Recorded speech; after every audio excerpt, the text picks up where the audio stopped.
Hey, what's up, fam? Today we're going to go over 5 simple steps to identifying a true balanced range. But before we do, please do me a favor and hit that like and subscribe button. I appreciate that. All right, fam, let's dive in and get started. Okay, fam, so step 1, really easy. We're going to go to our settings. We go to symbol. We're going to take off the wicks. What this does is this takes the wicks off of the candle bodies and it just gives us a nice clean picture of where price is at as far as candle bodies only, which is going to be our basis for finding balanced price range. Okay, so step 2, we're looking for areas of imbalance and we're going to mark those areas. So I use a gam box and I take areas where price is void of the opposite candle. So like this series right here, I'll use these 2 candles as my base and these 2 candles as the base below here.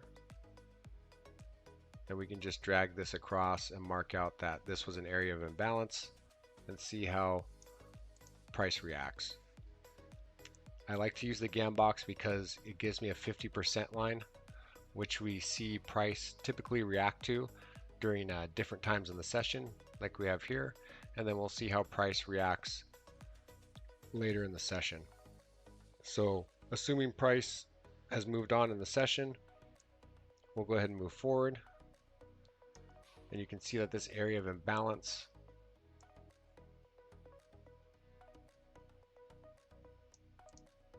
ends up getting balanced later on in the day.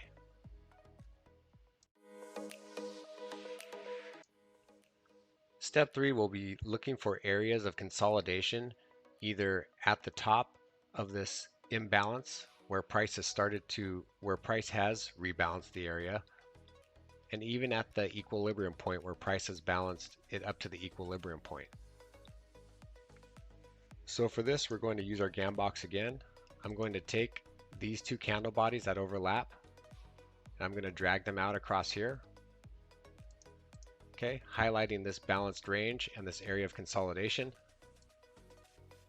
We also have price that closed above here and closed in this imbalance. So we have another area of consolidation pretty much right in this box right here.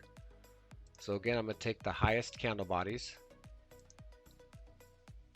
After price is rebalanced, I'm going to draw a gam box covering that balanced range and I'm going to drag it out.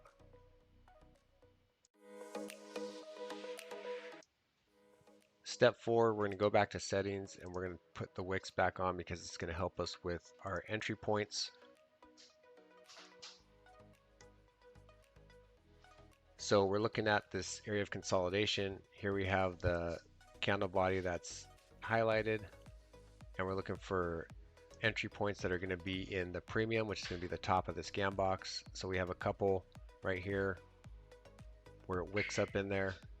Candle bodies are still closing lower and we get one more entry into premium with this wick right here. Okay, so let's say you highlight an area and you're not getting a wick that goes up into premium. So we've highlighted this candle body closes lower than these candle bodies. We're looking for a wick to come up into this area of premium.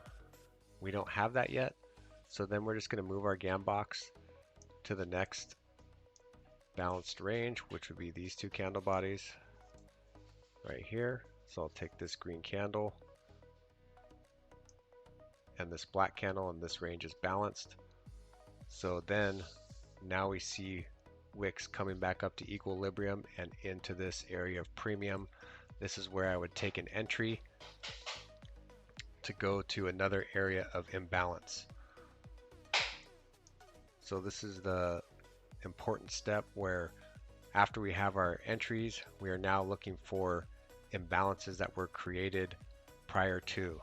And we can see that over here where we have a series of up close candles and we get price that delivers down close candles into this area, delivering all the way down here and almost fully balancing this area right down here as well.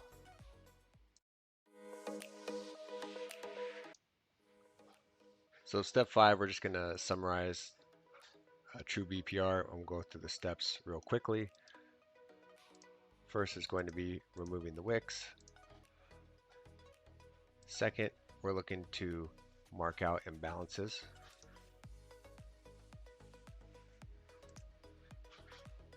Like so.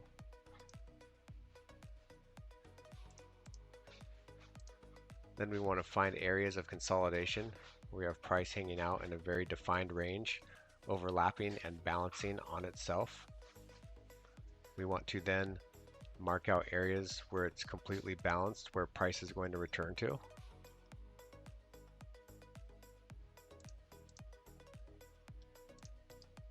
Then we're going to put our wicks back on. And this can be done earlier. We're then going to adjust.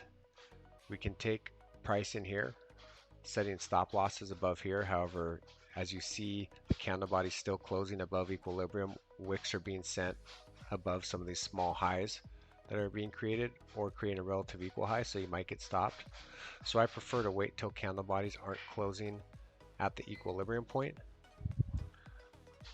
So then we would move this down to here, and we'll adjust for this balanced candle bodies right here. And then we'll look for price to return into premium. This would be our entry. And we have areas of imbalance down here. And we can take our play, take off 80% right here after this first area is balanced. And then you could have runners that come down into this area. As you see, price ends up balancing 90% of that area as well. This gives us high probability setups and gives us very specific entries and very specific exits, making it a high probability scalp using a true balanced price range. And the reason that it makes it a true balanced price range is because we have price that's delivered imbalances on one side, created an area of consolidation that's balanced itself, and then delivered price on the other side, balancing this whole range completely. Thanks for watching, everyone. If you like this, give me a follow on Twitter, where I post more content on ICT trading tips. Leave a comment down below if there is something you want to see in the next video or you have questions on. See you next time, and safe trading.